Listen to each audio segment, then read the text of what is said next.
Olá, tudo bem? A nossa aula de hoje é sobre terceirização, um assunto super comum que acontece aos montes no nosso cotidiano, mas que apesar de eu ter certeza que você já ouviu falar sobre isso, pode ser que você ainda tenha alguma dúvida sobre quem é quem nessa relação, quem contrata quem paga o que para quem, que tipo de regra eu aplico para resolver os problemas que podem advir dessa relação. Enfim, a terceirização é um assunto que merece a atenção de uma aula inteira. Para falar dela, terceirização, e também das suas outras facetas, da quarteirização, da terceirização em cascata. É por isso que a gente vai ficar essa aula todinha só nesse tema. Vem comigo e vamos conversar um pouquinho sobre terceirização das relações de trabalho. E quando o assunto é terceirização, não dá para a gente fugir um pouquinho do histórico e de entender como é que funciona na atualidade o modelo de produção. Houve um tempo em que as empresas produziam muito. A boa empresa era aquela que tinha pessoal e maquinário capaz de produzir muitos produtos e formar, portanto, um estoque grande de mercadorias. Com o passar do tempo, percebeu-se que ter um grande estoque não era uma vantagem, porque isso custava dinheiro, porque era necessário que houvesse um espaço físico para guardar aquelas mercadorias e porque nem sempre aquele estoque era vendido. Se não houvesse uma demanda no futuro, o meu estoque ia ficar parado e eu provavelmente perderia dinheiro caso trabalhasse nesse esquema de produção. Surge então uma teoria de organização da produção que a gente chama de Taylorismo, dizendo que não é vantajoso produzir em excesso e ter estoque, que o ideal é que a produção aconteça para uma demanda já existente, ou seja, o que eu sei que as pessoas vão comprar agora, eu produzo agora. Se aquela mercadoria, se aquele produto vai ser vendido amanhã, eu produzo ele hoje. O que eu produzir amanhã, eu já vou colocar à venda depois de amanhã. Não ter estoque é uma vantagem para as empresas. E a organização da mão de obra e do maquinário acaba tendo isso como meta. A possibilidade de atender a demanda com a menor quantidade possível de estoque, estocando apenas o que é necessário, mas fazendo uma produção muito rápida e com muita eficiência.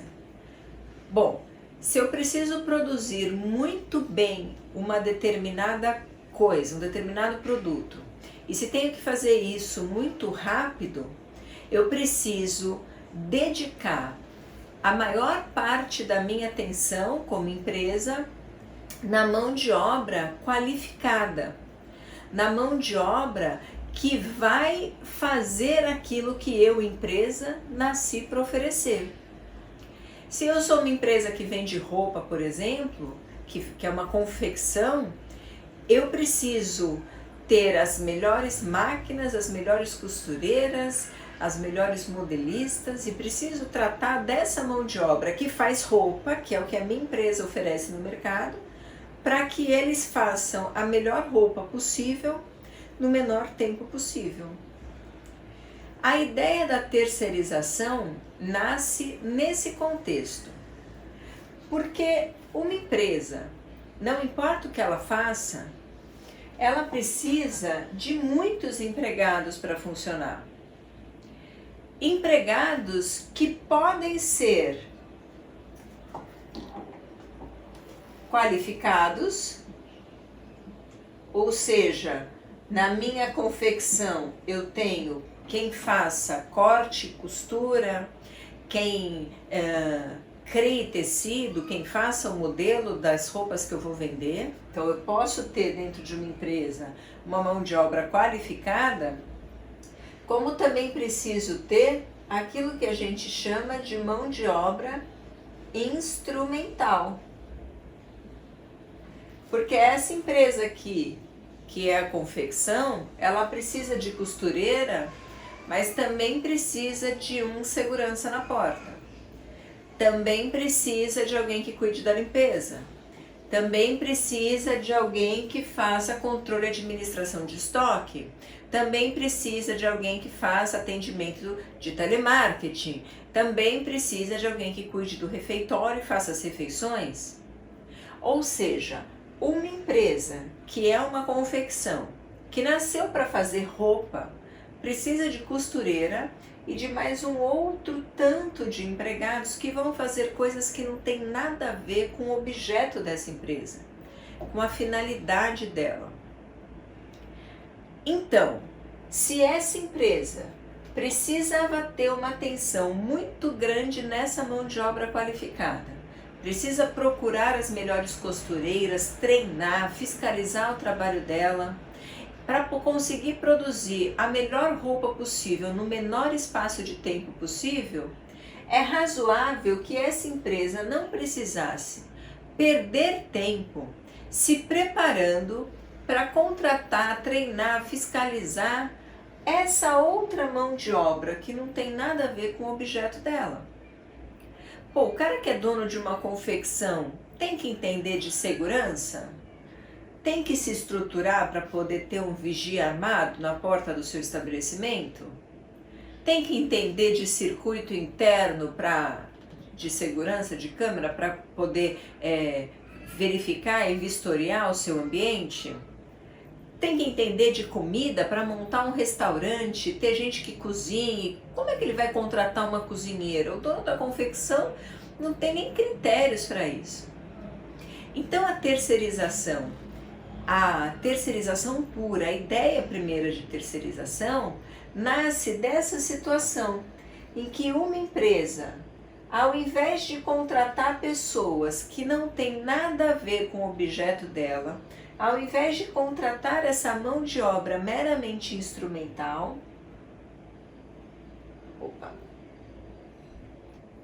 ó, falha nossa, não pega a canetinha, vamos ver se outra pega. Agora sim, essa empresa, ao invés de contratar o vigia, por exemplo, contrata uma empresa de segurança e a empresa de segurança, sim, contrata o vigilante.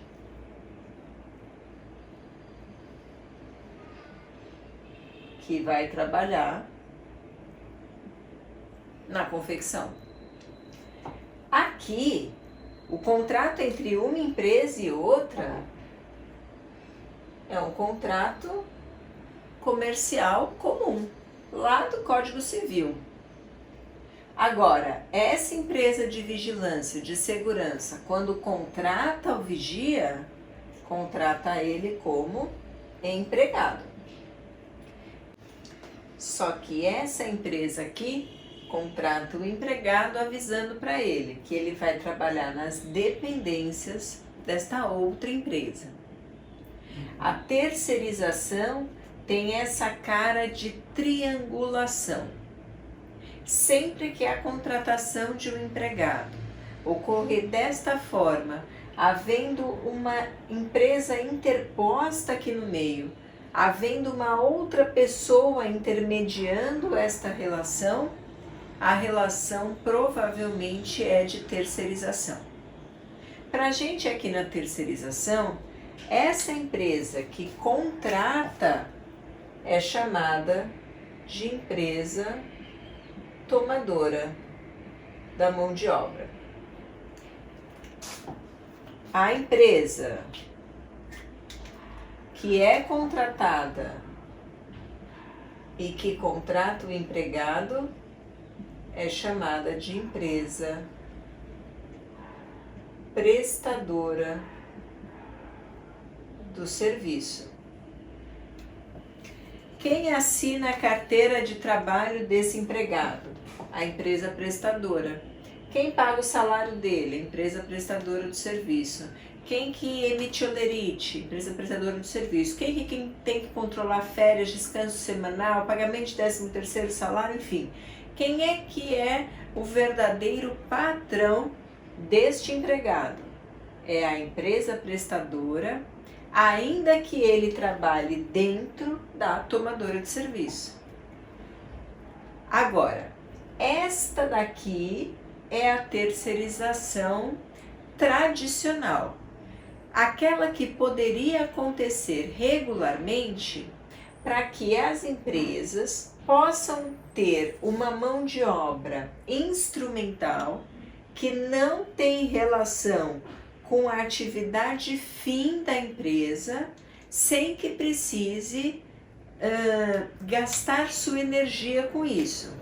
Se essa empresa é uma empresa de confecção, não seria razoável que ela tivesse que ter um preparo para montar um esquema de segurança. Como é que o dono de uma confecção vai saber escolher dentre os vigias que vão fazer uma entrevista de emprego qual é o melhor preparado? Enfim, para que não haja um desperdício de energia desta empresa, aquelas atividades instrumentais, o que a gente chama de mão de obra exercente de atividade meio, poderia ser terceirizada. A grande mudança aconteceu no final de 2017. Por conta de uma alteração legislativa que ampliou a possibilidade da terceirização e passou a dizer que as empresas podem contratar outras empresas para ter a sua mão de obra assegurada, mesmo em relação à atividade fim ou mão de obra qualificada. Qual que é a atividade fim da empresa aqui no exemplo que eu dei para vocês? Se é uma confecção, a atividade fim é fazer roupa, cortar, costurar. Antigamente, antes de 2017, ela podia contratar terceirizados para fazer limpeza, para fazer vigilância, para cuidar do refeitório, mas não ia poder contratar costureiras como terceirizadas. A partir de 2017 pode. Atividade meio ou atividade fim. Mão de obra meramente instrumental ou mão de obra fundamental, mão de obra qualificada, pouco importa. A terceirização é válida. Quando é que a terceirização deixa de ser regular? Quando é que a gente pode dizer que existe uma terceirização irregular? Quando esse empregado terceirizado, qualquer que seja a atividade que ele preste, ele vem trabalhar dentro da empresa tomadora de serviço e, na verdade, no caso concreto, ele se subordina a ela. Se esse cara é um subordinado dessa empresa, se essa empresa exerce poderes de empregador sobre ele, poder de mandar, de fiscalizar e de punir, então essa empresa é a verdadeira empregadora dessa relação.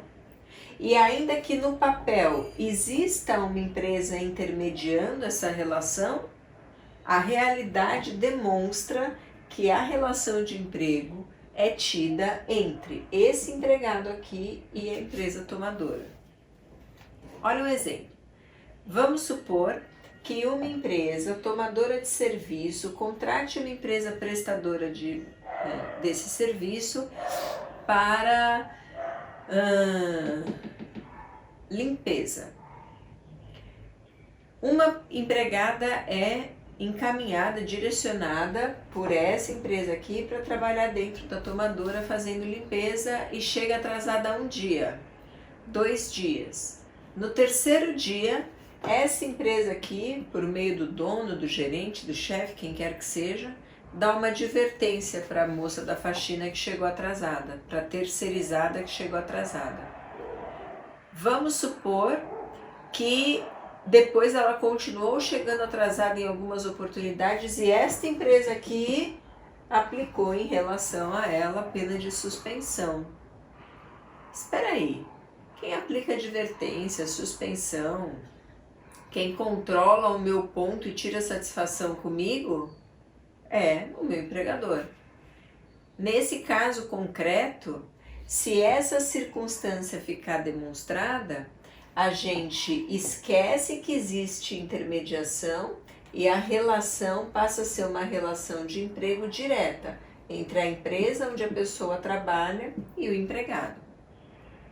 Num caso concreto de terceirização regular, nesse exemplo que eu dei desse empregado terceirizado que chega atrasado, o que aconteceria é que essa empresa tomadora de serviço, percebendo que ele está chegando atrasado, que não está vestindo o uniforme como deve vestir, que não está obedecendo às normas da empresa, qualquer situação dessa vai comunicar à empresa que ele contratou, a prestadora do serviço.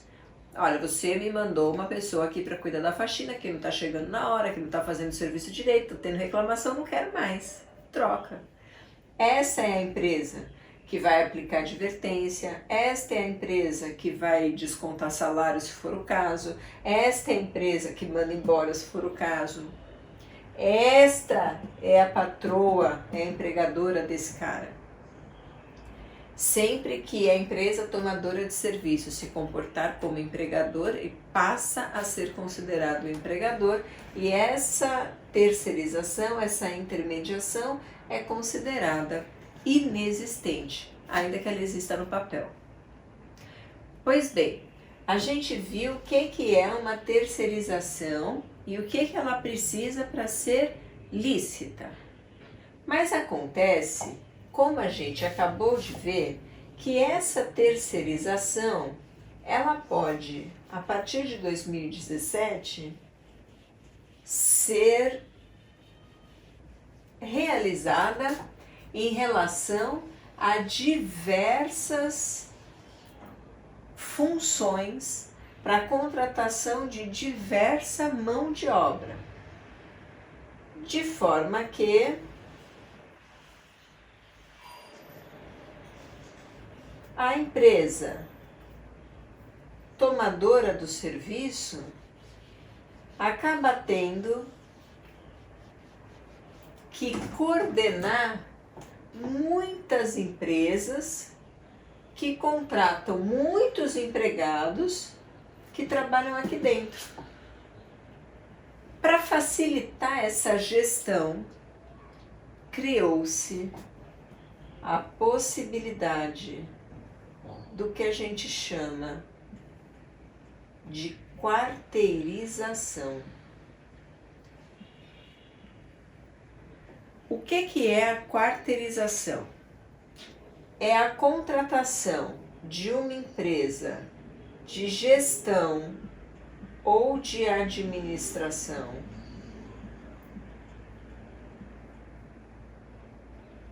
para que ela contrate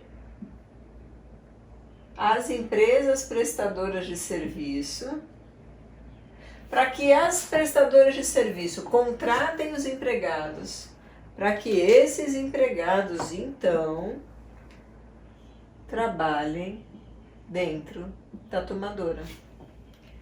A tomadora, que é a confecção, no nosso exemplo, ela vai contratar uma empresa que vai tomar conta do refeitório, da segurança, da informática, da limpeza.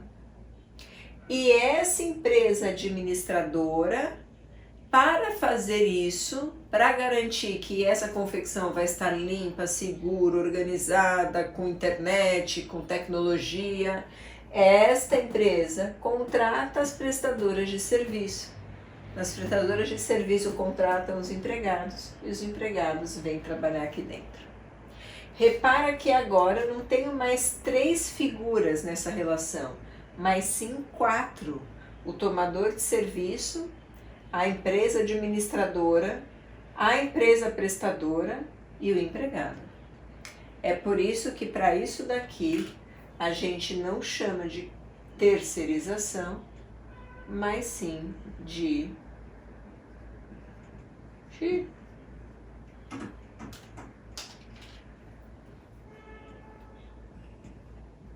quarteirização.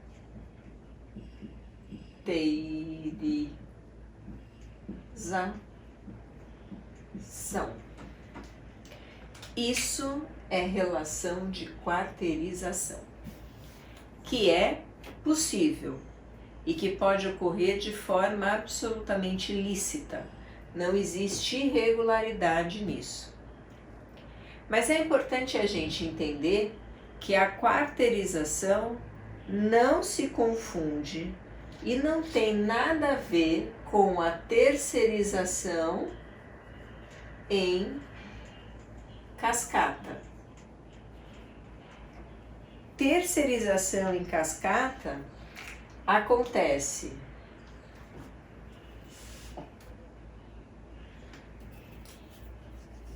deixa eu apagar aqui.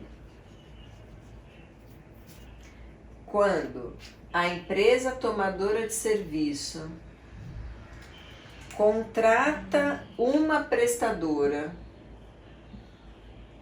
essa prestadora que foi contratada não possui mão de obra suficiente ou naquela especialidade e por isso ela contrata outra prestadora igual a ela para dar um empregado que a tomadora precisa. Essa empresa tomadora contrata uma prestadora de serviço para serviço de refeição.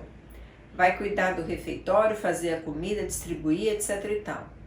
Essa empresa aqui que foi contratada não tem gente suficiente para fazer tudo isso. Então ela contrata uma outra empresa de alimentação industrial igualzinha a ela e essa empresa vai fornecer a mão de obra que a empresa tomadora requisitou. Na quarteirização, a empresa tomadora contrata alguém que faz administração da empresa de vigilância, de refeição, de limpeza, de tecnologia. Na terceirização em cascata, os objetos sociais, as atividades dessa empresa são as mesmas.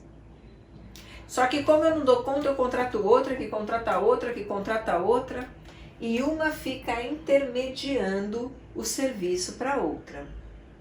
Aqui você percebe que o objeto dessa prestadora aqui é administrar, que é diferente dessa daqui que é, por exemplo, alimentação.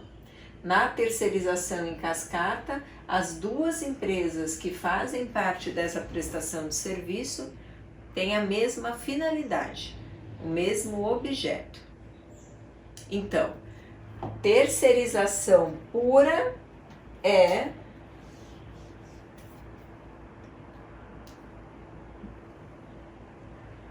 isso daqui. A empresa tomadora contrata a prestadora que contrata o empregado para trabalhar aqui. 3 pessoas na relação. Quarteirização. A empresa tomadora contrata a administradora que contrata todas as prestadoras necessárias para que haja toda a mão de obra necessária trabalhando aqui. Terceirização em cascata. A empresa tomadora contrata uma prestadora daquele serviço específico, que, por conveniência dela, contrata outra para contratar um empregado que vai trabalhar aqui dentro. Agora, eu já disse que dentro da terceirização existe, por mais que a gente consiga imaginar aqui situações em que o empregado é contratado de alguém muito distante da empresa tomadora de serviço, que a existência da terceirização ela é legalmente prevista e que isso daqui, se não houver fraude, claro, se não houver nenhuma irregularidade, é lícito.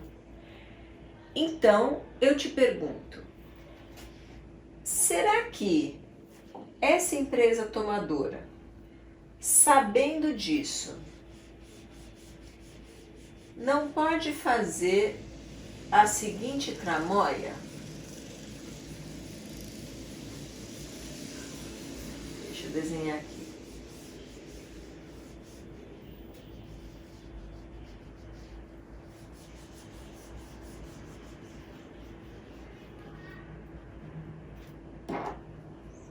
Contrata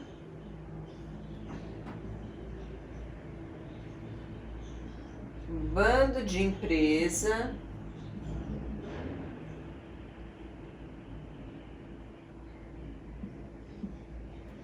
tudo empresa de fachada, falida,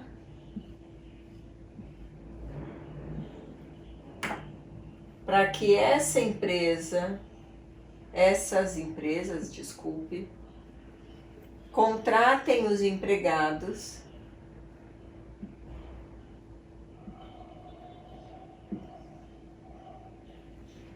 e tirem da tomadora de serviço toda a responsabilidade que ela teria por essa mão de obra. A gente já viu que contratar um empregado custa caro. A gente já viu que contratar um empregado dá trabalho. Eu preciso organizar a mão de obra, eu preciso fiscalizar, eu preciso aplicar punições quando for o caso.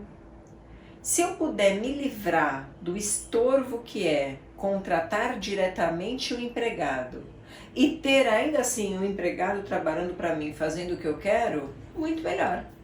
Eu pago um valor para essas empresas e elas se viram para pagar o que tem que ser pago para esses empregados, para fazer seleção, para contratar, para organizar documento, para fazer guia de recolhimento de fundo de garantia, para organizar o INSS desse povo. A empresa que eu contratei que vai fazer todo esse serviço sujo, toda essa parte burocrática. E tem mais. Foi essa empresa que assinou a carteira de trabalho desses caras. São elas que têm que pagar salário, são elas que têm que dar férias. Então eu vou fazer o seguinte, eu vou contratar umas empresas quebradas, umas empresas que eu sei que tão ruim, que estão sem caixa. Eu que mando nessas empresas, são empresas de fachada, contrato elas e digo, encham aí a minha empresa de empregados, eu preciso de gente para fazer isso. Coloco os empregados para trabalhar aqui dentro e eu vou cobrar deles a produção e quando eles falarem, eu preciso receber meu salário, eu vou falar, vai atrás da sua patroa, que eu não tenho nada a ver com isso. A terceirização, ela permite essa ideia de usar essas empresas aqui no meio só para que não haja um vínculo direto com o empregado, porque isso diminui burocracia, isso pode diminuir o custo e isso diminui o risco de eu ser processado. Será? Será que a empresa tomadora do serviço responde pelas dívidas trabalhistas que as empresas contratadas não conseguirem assumir? Será que a empresa tomadora do serviço tem responsabilidade sobre o pagamento das verbas trabalhistas devidas aos empregados que trabalham aqui dentro? A resposta é que sim. Essa ideia de que eu vou contratar alguém por intermédio de uma empresa para me livrar de toda a responsabilidade é absolutamente errada. A empresa tomadora de serviço, num caso de terceirização, tem responsabilidade subsidiária. O que significa dizer que se esse empregado aqui não recebeu alguma verba trabalhista, ele vai ter que cobrar primeiro da sua empregadora, a empresa prestadora do serviço. E se ele não conseguir receber da sua empregadora, ele pode cobrar da empresa tomadora do serviço. A responsabilidade subsidiária, ela demanda que seja obedecida essa ordem de cobrança. Primeiro o devedor principal, depois o devedor subsidiário. Mas olha só, imagina se esse depois fosse depois de esgotada toda a possibilidade de cobrança dessa dívida. Então esse empregado entraria com uma ação contra a sua empregadora, gastaria anos num processo trabalhista até saber o que ele tem direito ou não. Depois ele vai perder um tempo, ou vai gastar um tempo para descobrir quanto é o valor do seu crédito. Depois ele vai ficar tentando executar até certificar que essa empresa aqui não consegue pagar, para só então ele pensar em cobrar da tomadora. Se ele tivesse que depois disso tudo, que só depois disso tudo entrar com uma ação contra a tomadora do serviço, provavelmente o direito dele já estaria prescrito. Então, o que se impõe para a responsabilidade da tomadora é que ela participe do processo desde o início, mesmo que ele ainda esteja sendo movido contra a prestadora do serviço. Esse empregado vai entrar com uma ação contra as duas, explicando que trabalhava como terceirizado. Essa empresa tomadora vai poder se manifestar. Se houver uma nulidade processual, se ela tiver alguma defesa, ela vai apresentar a defesa aqui. Acompanhe o processo desde o início. A sentença, caso ele ganhe, vai dizer que ele tem direito a receber tanto das empresas, uma na condição de devedora principal e outra na condição de responsável subsidiária.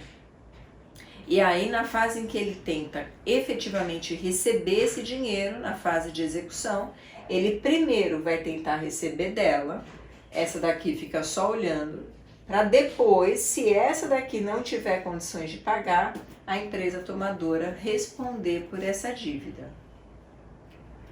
Enfim, a empresa que usa a mão de obra dá uma espécie de respaldo para essa relação jurídica. Garante que, se alguma coisa der muito errado aqui, ela pode e está por trás para segurar as pontas, para garantir o cumprimento das garantias trabalhistas desses empregados. Mas aí você pode estar me pensando e queira me perguntar por quê? Porque olha, se essa contratação aqui foi irregular, essa empresa tomadora do serviço já pagou para a prestadora. Esse dinheiro era para ser usado para pagar os empregados. Então, se ela já pagou para uma empresa que lhe deu a mão de obra, e essa empresa exclusivamente, a prestadora do serviço, foi quem fez tudo errado, por que é que eu respondo junto, se a minha parte eu paguei? Bom, para entender isso, a gente precisa voltar um pouquinho lá na responsabilidade civil que a gente aprende em direito civil.